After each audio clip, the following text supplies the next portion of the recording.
And moving into university, which I think is where a lot of mental health issues can really start to manifest themselves at university. But there is this perception that once we've got out of school, everybody feels very adult when they go to uni. They feel, I'm there now, I've made it. And I thought this sentence in your book was very telling. At university, everyone else was having the time of their lives, why not me? And I think that rings true for so many people, because as a shoot, you've moved away from home, you're with like-minded people, you're making loads of new friends, but it's not an easy time by any means. There's a lot of change and a lot of pressure, social pressure, and many different things going on. And would you say there seems to be a bit of a gulf in help for people that are struggling while they're at university? Yeah, massively. University, as you say, is it's a key time. It's such a key time. And I remember when I went to university, one of the first things we did was they got us in a lecture hall and they told us all about, fire safety, watch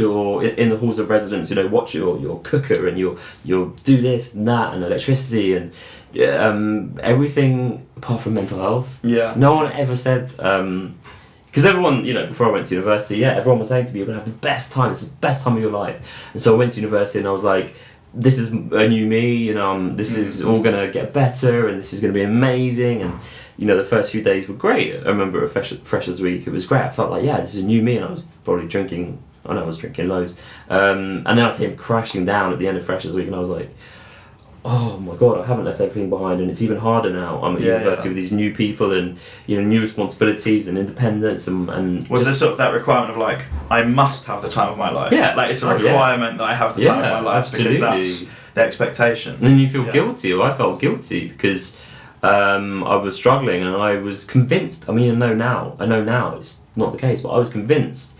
Everyone was having an amazing time. Amazing, and I felt ashamed and guilty that I was having a bad time, and I was like, that just added to my internal kind of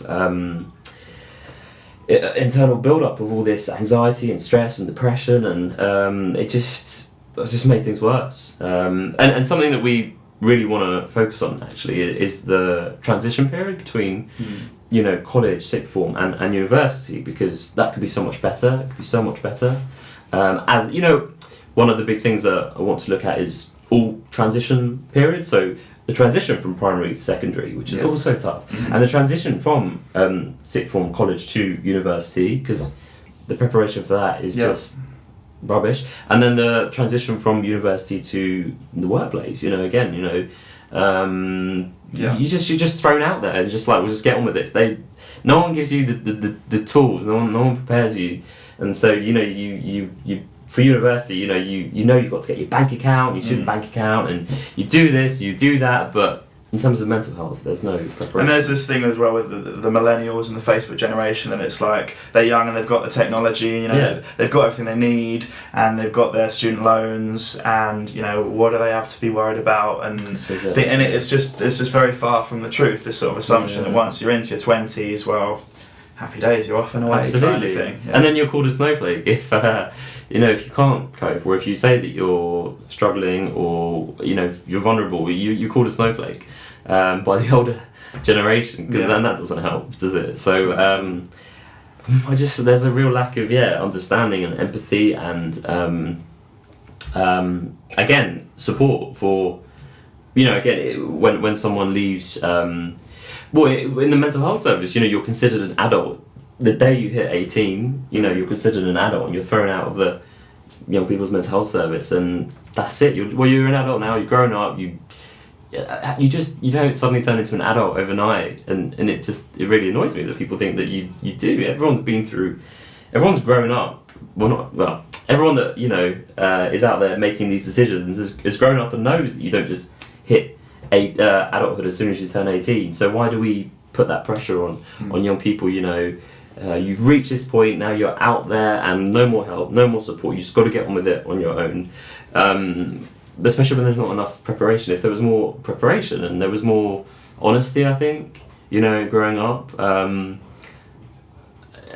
I was growing up, when I was in school, I remember all these people, different people came in to talk to us about all these different careers and how great, you know, your life can be great if you do this career, and your life can be great. I'm in a theatre and my life's great. No, not one person ever came. Well, actually, I'll never forget, there was a guy that came in, actually. He was from Pixar. It was amazing.